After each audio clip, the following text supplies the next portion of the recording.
कक्षा 10वीं का जो अभी पेपर हो रहा है अर्धवार्षिक पेपर, उसमें प्रश्न कहाँ से आ रहे हैं तो मैं आपको लोगों को बता देता हूँ, ठीक है। देखो यहाँ पे मैं आपको प्रश्न दे रहा हूँ और यहीं से ना अभी जो मैं पेपर देख रहा हूँ उसमें प्रश्न आ रहे हैं, तो मैं आपको सारे प्रश्नों को बता देता हूँ, ठीक है। तो देखो यहाँ पे पहला प्रश्न क्या है। पहला प्रश्न है सही विकल्प चुनकर लिखिए। देखो, उद्धव ने गोपियों को किसका संदेश दिया, तो किसका संदेश दिया, तो उत्तर क्या लेना है, यहाँ पे क लेना है, योग का। दूसरा देखो, सीता के विवाह का स्वयंवर में शर्त रखी गई थी, तो यहाँ पे उत्तर क्या लेना है, शिव धनुष तोड़ने की शर्त रखी गई थी, ठीक है। ये तो आसान प्रश्न है। जीवन का समग्र चित्रण किसमें होता है, उत्तर क्या लेना है, यहाँ पे घ लेना है, महाकाव्य में। एकांकी में कितने अंक होते हैं, उत्तर क्या लोगे, एकांकी में कितने अंक होते हैं, तो यहाँ पे आपको लेना है 1 अंक होता है। वाच्य कितने प्रकार के होते हैं, तो उत्तर क्या लेना है, यहाँ पे उत्तर आपको 3 ले लेना है, ठीक है। इसके बाद देखो, सांप के डर से घबराए भोलानाथ कहाँ जाकर छिपे, उत्तर लेना है यहाँ पे माँ के आंचल में लेना है, ठीक है। अब रिक्त स्थान दिखा देता हूँ। तो देखो रिक्त स्थानों की पूर्ति में पहला प्रश्न यहाँ पे है, प्रयोगवाद के जनक जयशंकर प्रसाद है, उत्तर यहाँ पे दिया हुआ है, ठीक है, जयशंकर प्रसाद। श्रृंगार रस के स्थायी भाव को क्या कहते हैं, रति कहते हैं। काव्य की शोभा बढ़ाने वाले धर्म या तत्व को क्या कहते हैं, अलंकार कहते हैं। बोलगिबिया भगत, ठीक है, तो यहाँ पे आपको क्या लेना है, अलंकार लेना है। और ये जो है जगदीश का क्या है, जगदीश का संधि विच्छेद कह रहे हैं ना, तो जगत धन ईस हो जाएगा। और ये भोलानाथ का असली नाम क्या है, ताकेश्वर नाथ है, ठीक। एग्जाम में प्रश्न ना यहीं से आ रहे हैं, बहुत सारे प्रश्न यहीं से है पूरा, इसलिए मैं आपको बता रहा हूं। देखो इसके बाद यहाँ पे थोड़ा सा याद भी करा रहा हूं आप लोगों को। देखो, प्रकृति के प्रमुख कवि क्या लेना है, यहाँ पे ख में लेना है, नागार्जुन में, ठीक है। दूसरा है 24 मात्राओं का छंद क्या होता है, तो यहाँ पे दोहा होता है। कई अंकों वाली रचना क्या कहलाता है, नाटक कहलाता है। यतीन्द्र मिश्र, इसको आपको लेना है नौबत खाने में इबादत में लेना है। और उल्लू बनाना, इसको आपको लेना है मूर्ख बनाना में लेना है। भारत का स्विट्जरलैंड किसे कहते हैं, तो भारत का स्विट्जरलैंड कटाओ को कहते हैं, ठीक है। अब देखो यहाँ पे एक शब्द एक वाक्य में उत्तर, तो रीतिकालीन काव्य का मुख्य विषय कौन सा है, तो उत्तर क्या लेना है, श्रृंगार वर्णन लेना है। संचारी भाव की संख्या कितनी मानी जाती है, तो उत्तर क्या लेना है, 33 लेना है। नेताजी की मूर्ति में सरकंडे का चश्मा किसने लगाया होगा, तो यहाँ पे क्या लेना है, किसी बच्चे ने लगाया होगा, ठीक है। हाथ मलना का अर्थ क्या होता है, पछताना होता है। शक्ति शब्द शक्ति के कितने प्रकार होते हैं, 3 प्रकार होते हैं। भोलानाथ सिसकना क्यों भूल गए, तो उत्तर क्या लिखना है, क्योंकि साथी बच्चों को खेलता देखकर सिसकना भूल गए, ठीक है, ये रहेगा इसका उत्तर। सत्य असत्य में देख लेते हैं। तो प्रगतिवाद काव्य का मुख्य विषय शोषण के प्रति विद्रोह है, ठीक है, तो ये सत्य है। और हाँ, एक चीज और बता देता हूँ कि कुछ प्रश्न जो है यहाँ से अटेम्प्ट हो रहे हैं और कुछ प्रश्न बैंक से आ रहे हैं, तो मतलब दोनों को मिलाकर अगर पढ़ोगे तो बहुत अच्छा नंबर आएगा, ठीक है। चलो आगे दिखाता हूँ। वीर रस का स्थायी भाव क्या होता है, क्रोध होता है कह रहे हैं, तो ये गलत है, ठीक, उत्साह होता है, तो ये यहाँ पे असत्य होगा। बिस्मिल्लाह खां हिंदू मुस्लिम एकता के समर्थक थे, क्या ये सत्य है, सत्य है। स्थानवाचक क्रिया विशेषण से क्रिया के काल का बोध होता है, तो उत्तर क्या लेना है, यहाँ पे असत्य लेना है। और ये जो मैया के हल्दी पीसकर भोलानाथ के घाव पर थोपी, तो ये सत्य कथन है, ठीक है, मैया ने। लेखक की प्रत्येक रचना श्रेष्ठ होती है, ये असत्य है। अब देखो यहाँ पे कुछ प्रश्न है। यहाँ पे गोपियों को कृष्ण में ऐसे कौन से परिवर्तन दिखाई दिए जिनके कारण वे अपना मन वापस पा लेने की बात कहती है, ठीक है। यहाँ पे देखो, इसमें ये नहीं बनेगा तो ये अथवा रहेगा, ठीक है। तो 2 प्रश्न हर में आएगा, तो अथवा को भी आपको याद करना है यहाँ पे, क्योंकि ये जो है ये क्या है, एक मॉडल पेपर है। देखो ऐसा नहीं कि यहाँ से प्रश्न नहीं आएगा, अभी तक मैंने जितने भी सेट देखा है, अंग्रेजी का, हिंदी अंग्रेजी का, अभी तो हिंदी का हो रहा है ना, और इसके पहले गणित का था, तो गणित में भी यहाँ से प्रश्न आए हैं, अंग्रेजी में भी यहीं से प्रश्न आए हैं, इसलिए मैं आपको बता रहा हूँ, ठीक है। तो चलो देखो यहाँ पे उज्जवल वाला है, ठीक है। उज्जवल गाथा कैसे, गाँव मधुर चांदनी रातों की कथन के माध्यम से कवि क्या कहना चाहता है।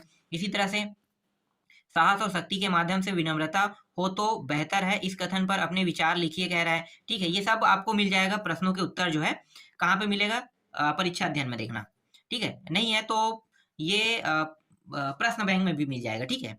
देखते हैं। इसके बाद है कविता का शीर्षक उत्साह क्यों रखा गया है। इसे अपने दोस्तों के साथ, देखो एक अच्छा आइडिया बताता हूँ, ये जो प्रश्न दिया है ना, अगर आप लोग 2 लोग हो तो सबसे आसान है, एक से पूछना, प्रश्न को ये बताना और तुम मुझे कहानी की तरह सुनाओ या पढ़ के बताओ। तो पढ़ के बताने में याद नहीं करना है, सिर्फ सुनना है, क्योंकि ये स्टोरी है एक प्रकार से। और कहानी को कहानी जैसे याद रखोगे ना तभी याद रहता है। अगर कहानी को तुम रटने में लग जाओगे ना तो समय वेस्ट होगा और याद नहीं होगा। तो एक तरीका मैं बता रहा हूँ कि ये कहानी है पूरा, ठीक है। कविता का शीर्षक उत्साह क्यों रखा गया, क्यों रखा गया, बस सोचो क्यों रखा गया है, या एक बार पढ़ लो। बस इतना ढूंढो कि क्यों रखा गया है, एक शब्द मिल गया, समझ में आ गया।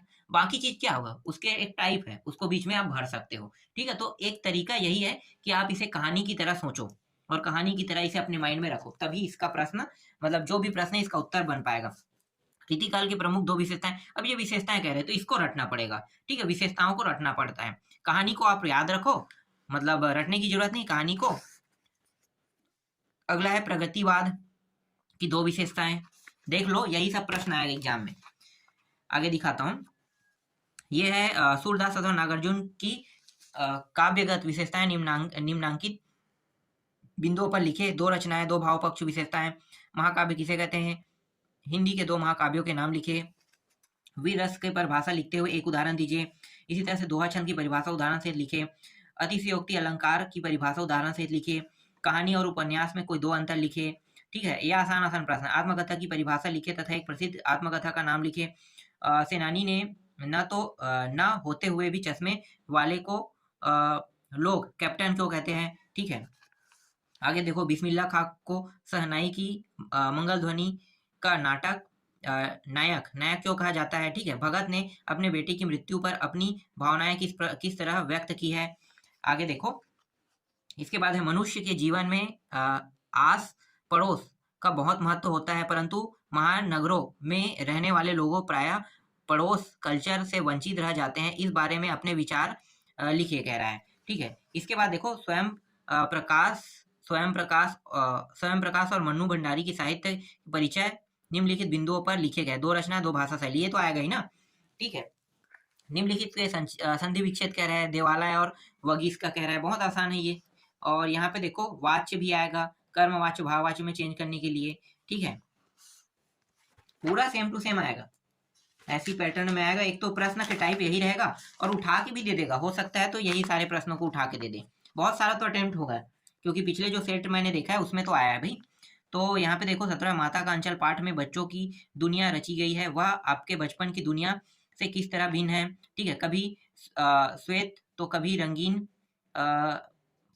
पताकाओं का फहराना किन अलग अलग अवसरों की ओर संकेत करता है।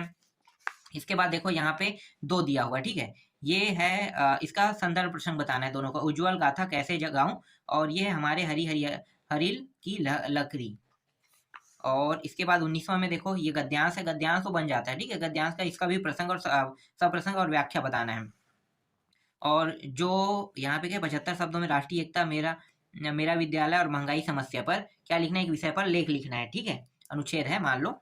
और ये काव्यांश है, एक सेकंड, क्या है, अपठित गद्यांश और काव्यांश को पढ़कर उनके नीचे लिखे प्रश्नों के उत्तर दीजिए, कह रहे हैं उत्तर देना है। तो जैसे कि यहाँ पे देखो, ये मैंने अभी जस्ट प्रश्न बैंक, जैसे एक मिनट में प्रश्न बैंक नहीं दिया ना, नवी वालों को पूरा दे दिया हूँ। ठीक है, आप लोगों को भी जल्दी मिल जाएगा पूरा प्रश्न बैंक का सोल्यूशन। तो ये रहा। और ये जो है देखो, अपने ये वाला तो कोई शुल्क मुक्ति के लिए ना, शुल्क मुक्ति वाला देखो, शुल्क मुक्ति का है तो ये इंपॉर्टेंट है। ठीक है, ठीक, एक सेट हो गया। ठीक है, इसमें कुल 4 सेट दिया हुआ है, तो मैं आपको बता रहा हूँ सारे सेटों के बारे में। तो दो दो एक साथ 2 सेट मैं यहाँ पे दूंगा। ठीक है, तो इस तरह से जल्दी कंप्लीट होगा ना। देखते हैं, एक मिनट।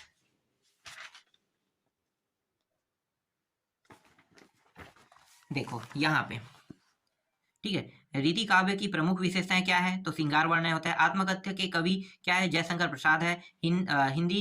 हिंदी का सर्वाधिक लोकप्रिय महाकाव्य कौन सा है, तो रामचरितमानस है। नेताजी की मूर्ति पर चश्मा कौन लगाता था, तो यहाँ पे आप लोग कैप्टन चश्मे वाला। ठीक है, आगे दिखाता हूँ। देखो अगला देखो, दूध पानी का अर्थ क्या होता है, तो यहाँ पे आपको लेना है ग लेना है, सही न्याय।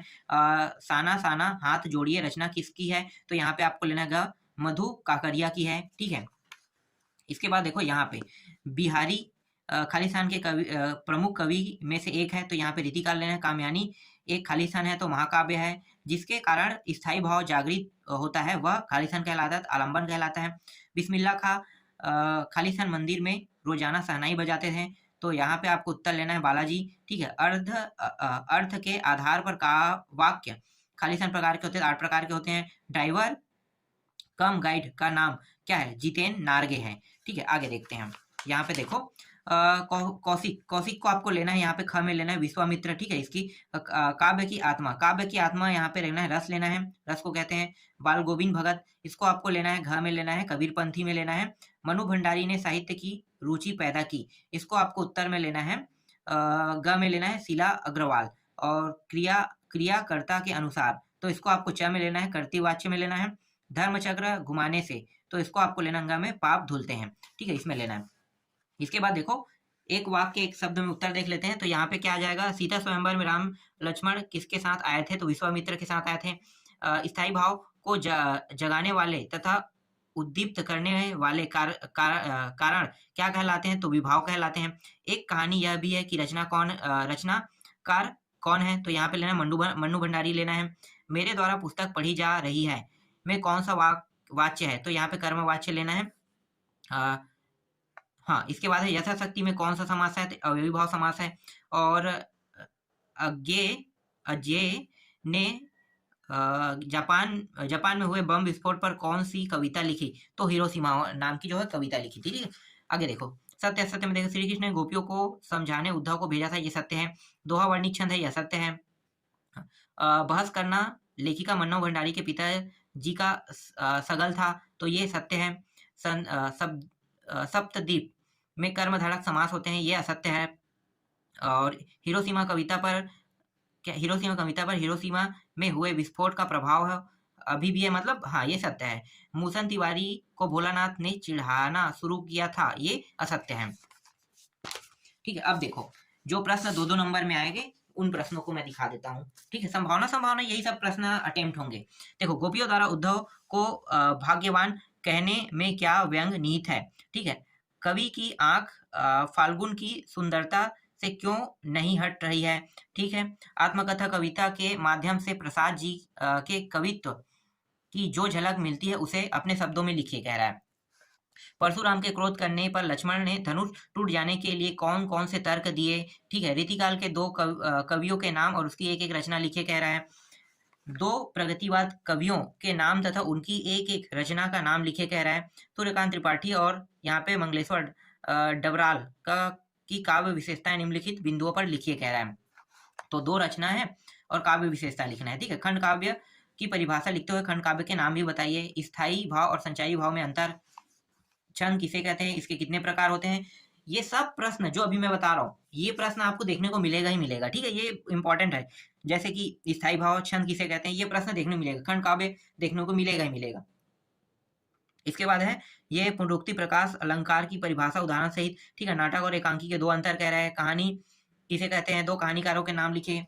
आगे देखो खेती बाड़ी से जुड़े गृहस्थ बाल गोविंद भगत अपनी किन चारित्रिक विशेषताओं के कारण साधु कहते थे, मतलब साधु कहलाते थे? तो आग की खोज एक बहुत बड़ी चीज क्यों मानी जाती है? इसे खोज के पीछे रही प्रेरणा के मुख्य स्रोत क्या रहे होंगे?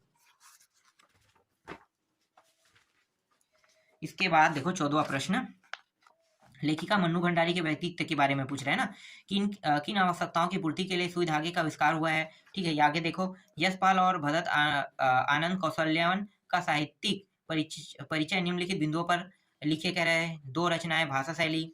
फिर अकर्मक क्रिया तथा सकर्मक क्रिया में अंतर स्पष्ट कीजिए, कह रहा है। शब्द शक्ति के कितने प्रकार होते हैं? माता का अंचल शीर्षक के उपयुक्त बताते हुए कोई अन्य शीर्षक सुझाइए। ठीक है, यहाँ पे देखो इसके बाद अथवा है, प्रकृति ने जलय संचय की व्यवस्था किस प्रकार की है?